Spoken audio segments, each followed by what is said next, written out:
देश में कोरोना महामारी फैलने की वजह से मजदूर और किसानों की हालत वैसे ही खराब चल रही थी। वहीं अब किसानों के लिए एक नई मुसीबत सामने दिखाई दे रही है।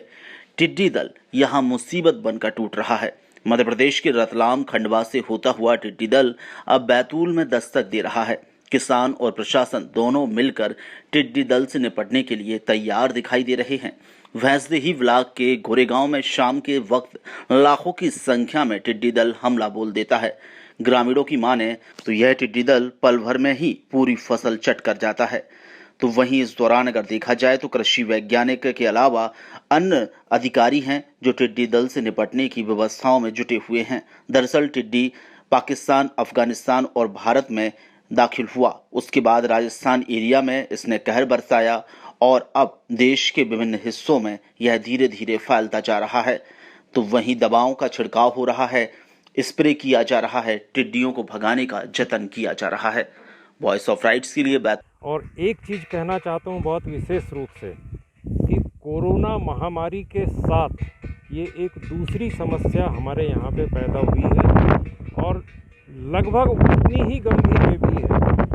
कोरोना महामारी इंसानों के लिए तकलीफ का विषय है और जो टिड्डी दल है, टिड्डी दल हमारी समस्त वनस्पति, मैं सिर्फ बात फसलों की नहीं कर रहा हूँ, समस्त वनस्पति, पेड़ पौधे, जंगल में जो भी हरियाली है, उन सब के लिए बेहद घातक है। और आप जानते हैं कि वनस्पति हमारे जीवन का आधार है। अगर जंगल का एक पेड़ भी नष्ट होता है तो वो आपको एक अपूरणीय क्षति होती है। किस तरह से नुकसान पहुंचा रहे हैं? ये सर्वभक्षी है। जो टिड्डी दल है, इसके एक दल में अरबों की संख्या में टिड्डियां होती है, अरबों की संख्या में। इसका जो दल होता है वो कम से कम 2-2.5 किलोमीटर के व्यास में होता है और कई बार ये 8-10 किलोमीटर वर्ग किलोमीटर के क्षेत्र में भी होता है।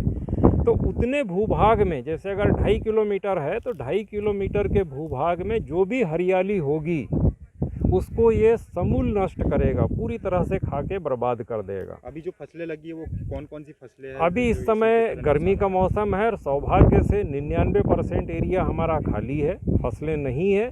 कहीं कहीं छुटपुट मूंग है या गर्मी की आपकी मूंगफली है या कहीं छुटपुट मक्का लगी है। तो अभी जो नुकसान फसलों को है वो तो बहुत ज़्यादा नहीं है क्योंकि एरिया नहीं है ज़्यादा, पर आने वाले समय में अभी जिस तरह की जानकारियां आ रही है कि इसके जो दल हैं वो लगातार आ रहे हैं। इसका आगमन एक्चुअल में ये हिंदुस्तान का मूल रूप से हिंदुस्तान का कीट नहीं है।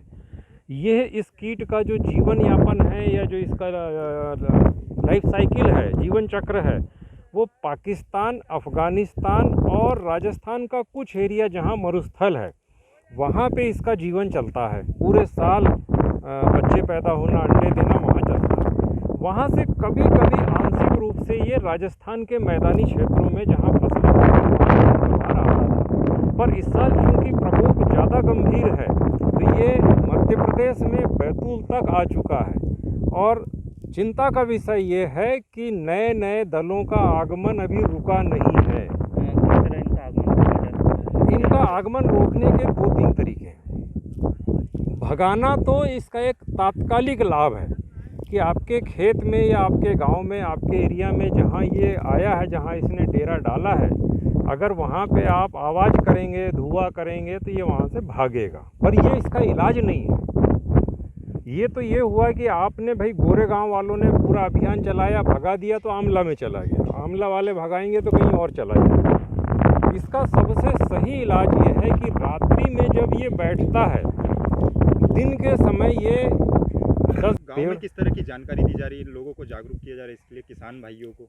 गांव में जागरूक ये कर रहे हैं कि सबसे पहले तो इसको वो समझे, इसके गंभीरता को समझे कि अगर ये इसके ऊपर गांव के लोग अगर ध्यान नहीं देते हैं तो ये एक अपूरणीय क्षति छोड़ के जाएगा, आपके तमाम वनस्पति को नष्ट करके जाएगा। कितना % नुकसान हो चुका है यहाँ पे? अभी तो जो मैं देख रहा हूँ इसमें बहुत आंशिक नुकसान है, 5%, 10%, इससे ज़्यादा नुकसान अभी मैं नहीं देख रहा हूँ। तो कितनी की तादाद में यहाँ से निकल रहे टिड्डे? ये तो करोड़ों की संख्या में, ये करीब 2.5 किलोमीटर के वर्ग किलोमीटर में है ये दल, जो मुझे अपने कृषि विभाग के अधिकारियों ने बताया है कि 2.5 से 3 किलोमीटर के एरिया में ये है और ये इससे 4 गुना 5 गुना बड़ा भी हो सकता है।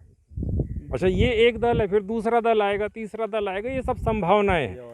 और इसका जो मूवमेंट है, एक दिन में ये 100 से सवा सौ किलोमीटर तक यात्रा कर सकता है। इसकी जो उड़ने की क्षमता है, एक दिन में 100 से सवा सौ किलोमीटर तक ये जा सकता है और रात के समय ये ज़्यादा नुकसान करता है और इसको नियंत्रित करना भी रात में ज़्यादा आसान है।